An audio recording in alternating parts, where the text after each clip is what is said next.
सतगुरु भगवान की जय। जब लग नाता नात ने जात का,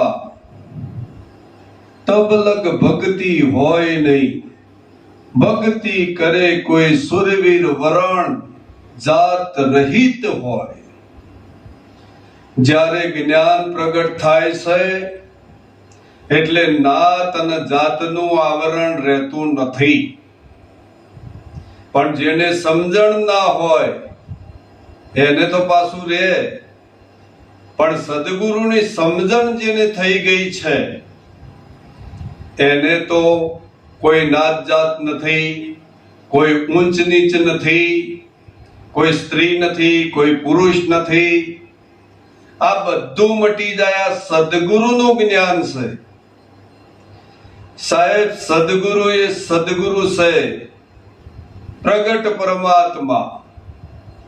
પણ ઘણી વખત ઘણા ભક્તો સદગુરુને સમજી શકતા નથી, કારણ કે સદગુરુને એ મર્યાદા રાખતા નથી।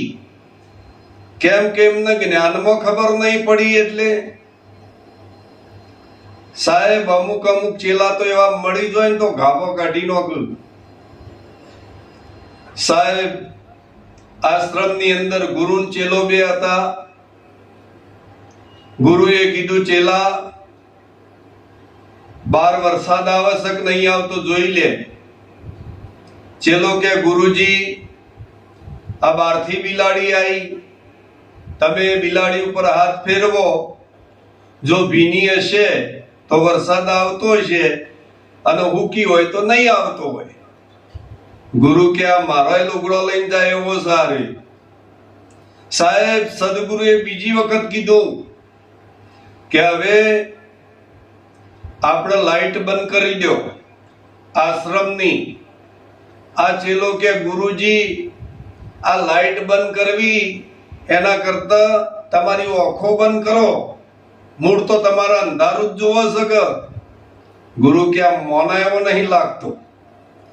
ગુરુ ત્રીજા ફેર બોલ્યા કે આશ્રમના કમાડ બધા બંધ કરી દો અને આપણે શાંતિથી સૂઈ જઈએ। એટલે આ ચેલો બોલ્યો કે ગુરુજી આગળનો બે કોમ મી કર્યો અને આ કોમ તમે કરી આવો। સાહેબ આવા આવા ચેલા મરી જાય ને તો ગુરુની પથારી ફેરવી નોખ। સાહેબ ગુરુના જ્ઞાનને જે સમજ્યા નથી એ સદગુરુને ક્યારે બી સમજી નહીં શકે। સાહેબ તમે બધાને મહાનતા આપતા હોય, સાહેબ એક જેટલી મહાનતા લોકોને આપતા હોય, પણ પોતાના સદગુરુને જ્યાં સુધી મહાનતા નથી થઈ ત્યાં સુધી જ્ઞાન રસ્તો મળે એવો નથી। તમારા ઘેર ભજન સત્સંગ કરાવવું પડે, સદગુરુને બોલાવો તમારા ઘેર અને તમારા ઘેર આવી અને ભજન સત્સંગ થાય તો તમારો રસ્તો બને। આ તો બોધ લઈને તો હરિ ઓમ શિખર ગુરુ એ કોણ ને મુએ કોણ। સાહેબ આ જ્ઞાનનો અભાવ છે।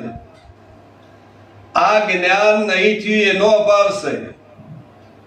સાહેબ બોધ લીધા પછી જો 100 મહિનામાં તમારા ઘેર ભજન ના થાય ને તો બોધ લેવો ન કોમો। સાહેબ સદગુરુનું ભજન તો અલગ છે, પણ તમારા ઘેર ભજન થશે તો એ વાત કરવામાં આવે છે। સદગુરુ કારણ કે જે પ્રગટ છે તમારા ઘેર પધારે એટલે પરમાત્મા છે, કોઈ વ્યક્તિ વિશેષ નથી। આવા ગુરુને વારંવાર નમીએ। આ સદગુરુએ જેને તમને જ્ઞાન આપ્યું છે, કારણ કે હોય તો કેટલી બધી વાતો કરી છે કે અમે નિસરણી બની જગમાં ઊભા, પણ કે ચડનારા ના મળ્યા। વાત સાચી છે। આ સદગુરુ નિસરણી બનીને ઊભા છે પણ ચડવા વાળા આવતા જ નહીં। તો સાહેબ સદગુરુ પણ શું કરે? એટલે તમારે જો જ્ઞાન મેળવવું હોય તો સદગુરુનો સંગ રાખજો, સદગુરુનો સત્સંગ હોય તો જજો. અને હું તો એટલા સુધી વાત કરું છું કે સદગુરુ આગળ કોઈ મહાભૂપ હોય ને તો એ સદગુરુ આગળ નહીં આવે. સદગુરુ એ સદગુરુ છે.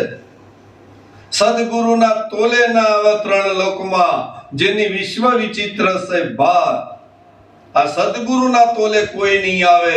એટલે જ નરસિંહ મહેતા કહે છે કે ઊંચી મેળી તે મારા સંતની. આટલું બોલી મારી વાણીને વિરામ આલું છું. બોલો સદગુરુ ભગવાન કી જય.